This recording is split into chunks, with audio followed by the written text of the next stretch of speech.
Proche-Orient en général.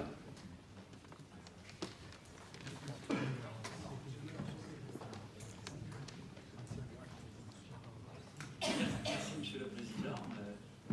Credo, Mesdames et Messieurs, en vos grades d'égalité et responsabilités respectives,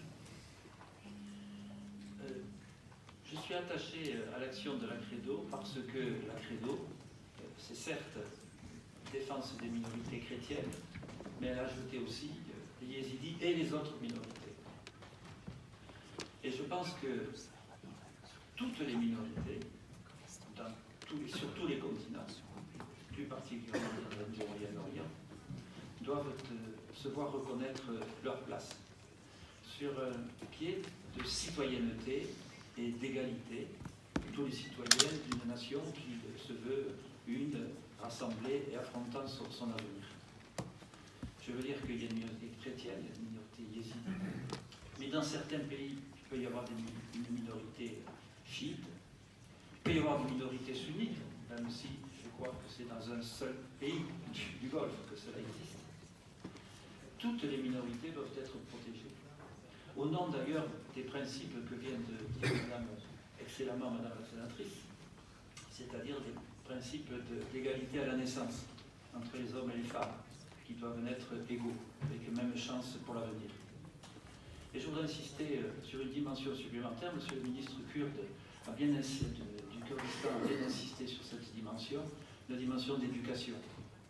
Parce que c'est les efforts que fait une nation en faveur de l'éducation, et notamment pour donner ces principes d'humanité dès le plus jeune âge, qu'une nation libre, souveraine, peut construire son avenir. Alors il faut qu'elle reste cette nation le plus souveraine possible. Je me rappelle, lors de la guerre au Liban, qu'il y avait un plan à l'époque qui avait été conçu par l'administration américaine, que l'on disait néoconservatrice à ce moment-là, plan Kissinger, qui voulait régler la guerre au Liban en séparant le Liban entre cantons confessionnels. Et tout de suite, on voit la façon dont les discriminations vont naître et prospérer sur de tels projets, puisque on sait bien que dans tous vos pays, les populations, quelle que soit leur confession, sont intimement mêlées, et que tel village de telle communauté coexiste avec tel village de communauté qui coexiste lui-même avec une autre communauté.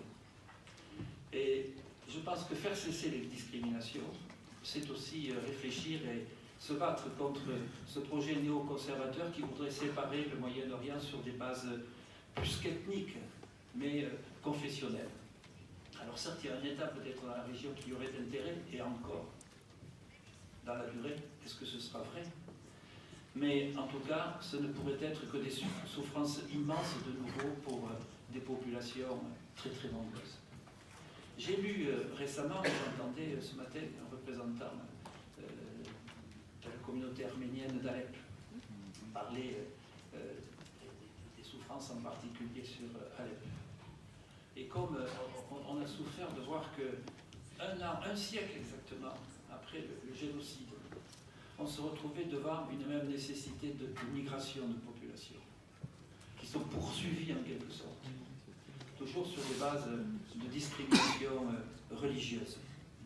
Et donc à cet égard, je pense qu'il est très très important que la lutte contre les discriminations, ça passe par une base de citoyenneté, et puis par une base aussi de libre disposition des peuples à disposer d'eux-mêmes.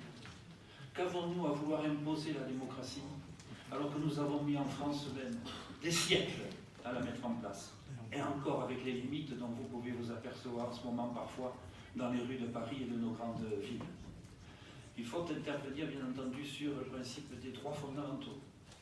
On peut accompagner pour l'évolution de tel ou tel pays dont les régimes autoritaires font trop peser un joug sur sa population, mais ne pas bousculer les nations, faire en sorte qu'elles disposent d'eux-mêmes. C'est très difficile quand, comme dans des pays si nombreux au Moyen-Orient, vous disposez de ressources naturelles qui aiguisent les appétits et qui font entendre peser davantage encore de risques de guerre. Quand ce ne va pas être avec le changement climatique, les problèmes de l'accès à l'eau.